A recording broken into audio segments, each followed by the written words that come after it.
suis Ali Armand, directeur pédagogique du pôle Leadership et Management au sein de l'Executive Education de l'École Polytechnique.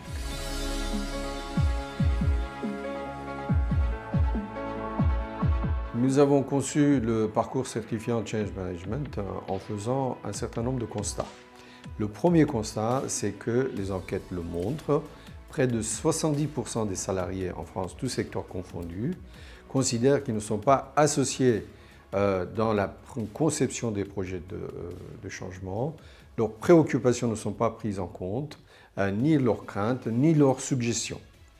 Et quand on regarde un peu plus loin ces études, près de 68% de ces mêmes salariés considèrent que les projets de changement mis en place au sein de leur entreprise n'ont pas d'impact, voire aucun impact concret dans la réalité de leur pratique quotidienne.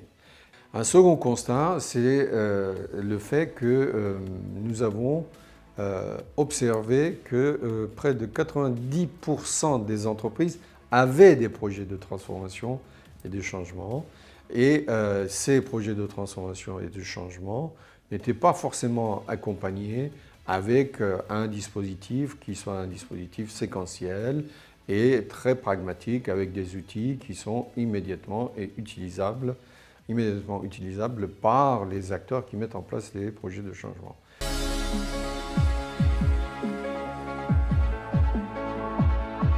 Le public cible, c'est les publics d'une part, qui sont les responsables de projets de changement, qui sont des change leaders au sein des organisations, qui sont les chefs de projets de changement. Leurs intitulés peuvent varier, mais ils ont des fonctions qui sont des fonctions de déploiement des projets de changement. Deuxième catégorie de public, c'est des directeurs d'unités, c'est des responsables des fonctions qui mettent en place des projets de changement au sein des entités qu'ils sont en train de diriger.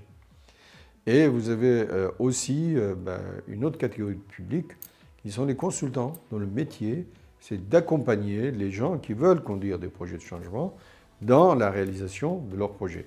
Voilà en gros les trois types de publics que nous avons. Maintenant, ces publics-là, ils sont dans différents secteurs, aussi bien le secteur privé que le secteur public. Et nous voyons dans nos formations de plus en plus d'acteurs de secteur public qui viennent et qui veulent se professionnaliser dans la conduite des projets de changement.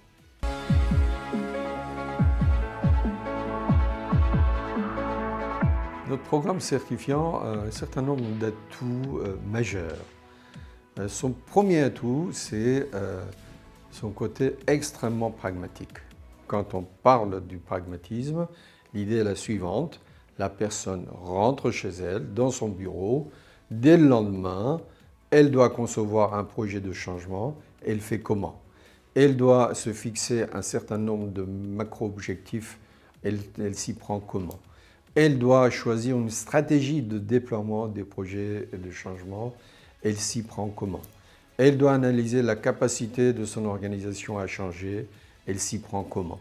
Vous voyez, on est tout le temps en train de raisonner sur des comment, de façon à ce qu'on puisse se mettre à la place de cette personne et de répondre à ses préoccupations très concrètes. Donc ça, c'est la première particularité de notre approche. L'autre atout de notre parcours, c'est la dimension agile. Comme l'environnement est très instable, on ne peut plus avoir des roadmaps ou des plans d'action qui sont fixes.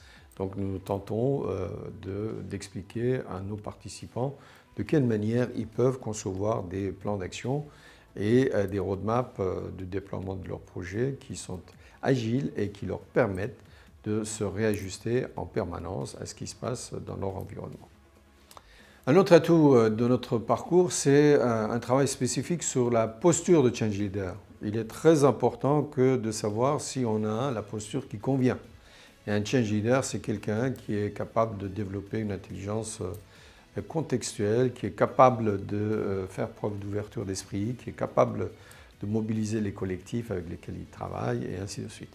Donc un travail vraiment focalisé, spécifique sur la posture, ce qui nous amène à parler d'un autre atout supplémentaire de notre parcours, qui est de voir de quelle manière on crée des équipes qu'on appelle, excusez-moi pour l'anglicisme, change friendly, qui n'ont pas peur du changement.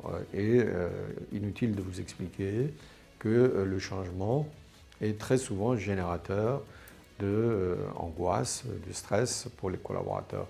Or ici, on montre de quelle manière on fédère les gens autour des projets de changement et on les amène à changer de positionnement petit à petit par l'action et pas forcément par une logique de communication. Un atout aussi qui a toute son importance, c'est la manière dont on constitue nos équipes. On construit des promotions qui sont hétérogènes, homogènes. Qu'est-ce que ça veut dire? Hétérogène, ça veut dire qu'on essaye d'avoir des gens qui viennent un peu de différents secteurs industriels et de services. Homogène dans le sens où on essaye de faire en sorte que les gens puissent avoir une homogénéité en termes d'expérience antérieure, en termes de type de projet sur lequel ils ont travaillé et qu'il n'y ait pas d'écart. L'hétérogénéité permet de se nourrir les uns et les autres avec des expériences très différentes appartenant à des univers professionnels différents. Et l'homogénéité, ça permet de construire une communauté parce que nous avons besoin d'avoir ce sens de communauté pour que ces gens-là puissent fonctionner par la suite comme un véritable réseau.